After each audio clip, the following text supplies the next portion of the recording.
आपको पता है कि जब इंसान काफ़ी लंबे टाइम से भूखा रहता है या वो फास्टिंग की तरफ जाता है तो अपनी बॉडी उसको खुद को ही खाना शुरू कर देती है। और ये कोई ऐसा नई बात नहीं बता रहा हूँ मैं, बट ये बात काफ़ी टाइम से हमारे साइंटिस्ट को पता थी। बट एक्चुअल में उसका मॉलिकुलर लेवल पे या माइक्रो लेवल पे उसका क्या इफेक्ट होता है, इसकी रिसर्च हुई थी 2016 में।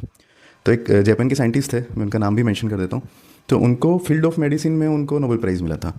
उनका बहुत बेसिक था, उन्होंने बहुत अच्छी रिसर्च की थी और पूरी दुनिया को ये बताया था कि हमारी बॉडी जो हमारे डेड सेल्स को खाती है, जो कि बहुत अच्छी बात है, चाहे उसमें कैंसरस सेल्स हो गए, चाहे कोई भी डिजीज़ के हो गए, चाहे एल्जाइमर्स हो गए, कैंसरस हो गए, तो वो हमारी बॉडी को अच्छे सेंस में खाती है।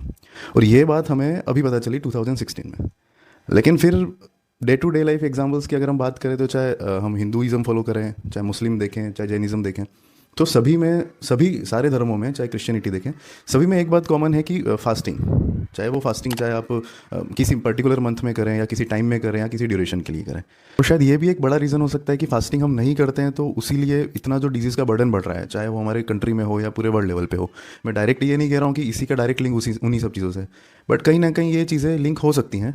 तो मैं ये सोच रहा था कि मतलब 1000-2000 साल पहले जब उन्हें उन्हें ये बात पता थी और अभी 2016 में जापान के साइंटिस्ट को एक नोबेल प्राइज़ मिला, तो पहले की जो सिविलाइजेशन थी, चाहे वो शायद वो हमसे ज़्यादा डेवलप होगी या हम उनसे कम डेवलप है, या अभी तक उतनी रिसर्च नहीं हुई जो हज़ारों साल पहले हमारे पुराने जो भी स्क्रिप्चर्स हैं उनमें या सिविलाइजेशन ने हमको बताया था उसमें हो रखी होंगी। तो ये काफ़ी बहुत इंटरेस्टिंग फैक्ट लगा, तो मेरे को लगा आपसे शेयर किया जाए। कमेंट में बताएं कि शायद कितना ज़रूरी है या नहीं ज़रूरी है। Thank you.